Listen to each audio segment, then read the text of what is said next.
The Mandalorian, it's interesting. I mean, we all know the helmet, but the helmet is Boba Fett.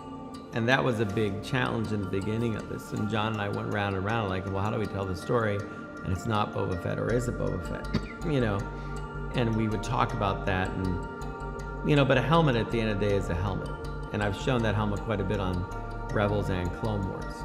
And so there are fans that get the language of it, that it's, you know, a tool, it's a piece of equipment. But to the average person, if you show them that helmet, if they say anything, they'll say it's Boba Fett. So we immediately started to draw visual, you know, differences between the two characters. Our character is much more bulked up than Boba ever was. His armor is actually quite different if you look at it. His helmet's actually different, little different traits to it. The colors of it, you know, all these things point out at little differences. There are similarities, which are almost unavoidable, but we wanted to tell a story with somebody where we had kind of more of a blank page to write it. The show, to me, in the most basic storyline, is about a man who's been following a way of life and has that way of life sort of upended by the introduction of the baby. And it sort of changes his life, and I think he's reevaluating his priorities and what means something to him in his life in the world.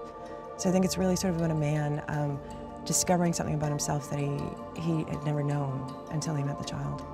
In this case, since there's real things on the set, we have real cameras and real people. The sets are bigger than they were on Jungle Book, but it's essentially the same formula. And now instead of having a green screen that you have to move around in light, which took forever, and that was really the frustration that led to these innovations, which is how could we do that without green screens next time?